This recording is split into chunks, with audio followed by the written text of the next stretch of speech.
روت مگر مسلک سا روت بے روزگاری بے روزگاری ون تو تجویز آج لوگوں کی بات اگر لوگوں کی ترجمانی کوئی پارٹی کرتی ہے صرف جو سون بانی جناب مفتی محمد سعید صاحب یس اسے کن چلاج آج مفتی صاحب کی اس برسی پہ یہاں عہد کیا گیا کہ جو مفتی صاحب کا ویژن اس کی سوچ ہے اسے پائی تکمیل تک پہنچایا جائے گا اور یہ ثابت ہوا کہ مفتی صاحب کی جو سوچ ہے جو اس کا ویژن ہے اس سے عملانی کی ضرورت ہے اگر اس خطے میں ہمیں امن چاہیے۔ پی ڈی پی نہ صرف ایک پارٹی ہے بلکہ یہ ایک تحریک ہے۔ آپ نے ماضی میں دیکھا ہوگا کہ کچھ لوگ جانے کے باوجود بھی لوگ اس پارٹی کے ساتھ جڑے ہوئے ہیں،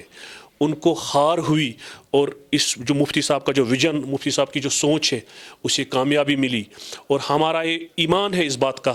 کہ اگر مفتی صاحب کی سوچ کو عملایا جائے گا، اس ویژن کو عملایا جائے گا، اس خطے میں نہ صرف جموں کشمیر میں امن آ سکتا ہے بلکہ اس ساؤتھ ایشیا میں امن آ سکتا ہے، ہم ترقی کی طرح گامزد ہو سکتے ہیں۔